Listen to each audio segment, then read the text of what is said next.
EV charging స్టేషన్ని plan చేస్తున్నారా? అయితే మీ స్టేషన్కి కావాల్సిన అన్ని ఛార్జర్స్ని మాత్రం ఒకేసారి కొనకండి. థింగ్ ఏంటంటే last week Hyderabad based EV chargers manufacturing చేసే యాక్సోనిఫై అనే కంపెనీకి వెళ్ళాం.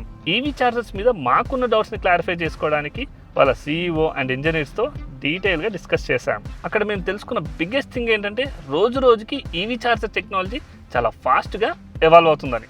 ఎందుకంటే యాక్సోనిఫై వాళ్ళు ఇప్పుడు ఒకేసారి 4 కార్స్ ఛార్జ్ చేయగలిగే 4 గన్ ఛార్జర్ని డెవలప్ చేశారు. అండ్ 60, 120 కిలోవాట్ ఛార్జర్ సైజెస్ని కూడా ఆల్మోస్ట్ హాఫ్గా తగ్గించి ఇంకా కాంపాక్ట్గా డిజైన్ చేస్తున్నారు. సిమిలర్లీ మొన్న ఎగ్జికామ్ కంపెనీకి వెళ్ళినప్పుడు అక్కడ వాళ్ళు 2 సెపరేట్ 60 కిలోవాట్ ఛార్జర్స్ని ఒక కేబుల్తో కంబైన్ చేసి ఒకే ఛార్జర్ గన్ నుంచి టోటల్ 120 కిలోవాట్ అవుట్పుట్ ఇచ్చే టెక్నాలజీని చూపించారు.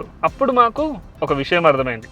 ఛార్జర్ డిజైన్ గన్స్ పరంగానే కాకుండా సర్వర్ డౌన్ ఇష్యూస్లో, ఛార్జర్ అప్డేట్స్, సాఫ్ట్వేర్, యూజ్ చేసే కాంపోనెంట్స్ విషయంలో కూడా కమింగ్ డేస్లో ఛార్జర్స్ ఇంకా చాలా ఇంప్రూవ్ అవుతాయి. అందుకే మీరు ఈవీ ఛార్జింగ్ స్టేషన్ పెట్టాలనుకుంటే మీకు డిమాండ్ ఉంటే తప్పితే మొదట్లోనే అన్ని ఛార్జర్స్ కొనకండి.